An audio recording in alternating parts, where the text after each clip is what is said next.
Well, here's a provocative study to tell you about. There's a new study out of UCLA that says that legalizing undocumented or illegal immigrants would boost our economy, even in this recession. So should we start granting citizenship to illegals, or is this study off base? To debate the issue this morning, we're joined by Ben Johnson, Executive Director of American Immigration Council, and Bob Dane with the Federation for Immigration Reform. Welcome, gentlemen, to both of you. Good morning.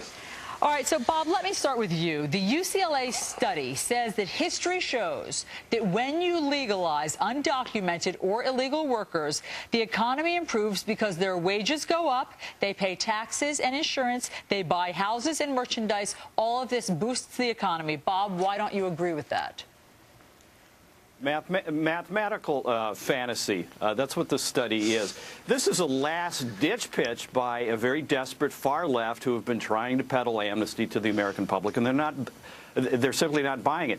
They're using this ludicrous study to have us believe that amnesty is somehow the new economic stimulus bill. It isn't. It is yet another massive bailout to taxpayers for the benefit of 13 million illegal aliens, and a wholesale sellout to American workers. Look, just because you administratively convert 13 million illegal aliens from illegal status to legal status does not change the fact that they're overwhelmingly poorly skilled, poorly educated, inadequately able to contribute and to compete in today's society. And most importantly, it does not change the fact that they're heavily government dependent to the tune of $700 billion a year if we were to make them legal, because they'd be eligible for additional local, state, and federal government benefits. Okay, Ben, you believe in the study's findings. Tell us why.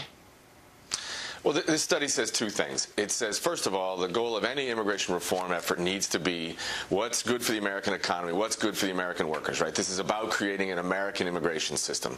And then what the study finds is that if you do that right, if you reform the system from top to bottom, including getting smarter and more efficient about enforcement, right? Let's focus on the right priorities, and including a program for those folks that are here already in our economy who violated the law. If you require them to get a legal status, ask them to and expect them to speak English and participate in the economy in more effective ways, it helps the economy to the tune of about $1.5 trillion over 10 years, at a time when we need that kind of participation and legal participation in our economy. Bob, you know, the study was based on what happened, they say, in 1986 during a similar economic downturn under President Reagan, when 3 million illegal immigrants became legal. They say that they got better paying jobs, they became better educated, to your point, resulting in more spending and more tax revenue. How can you dispute history?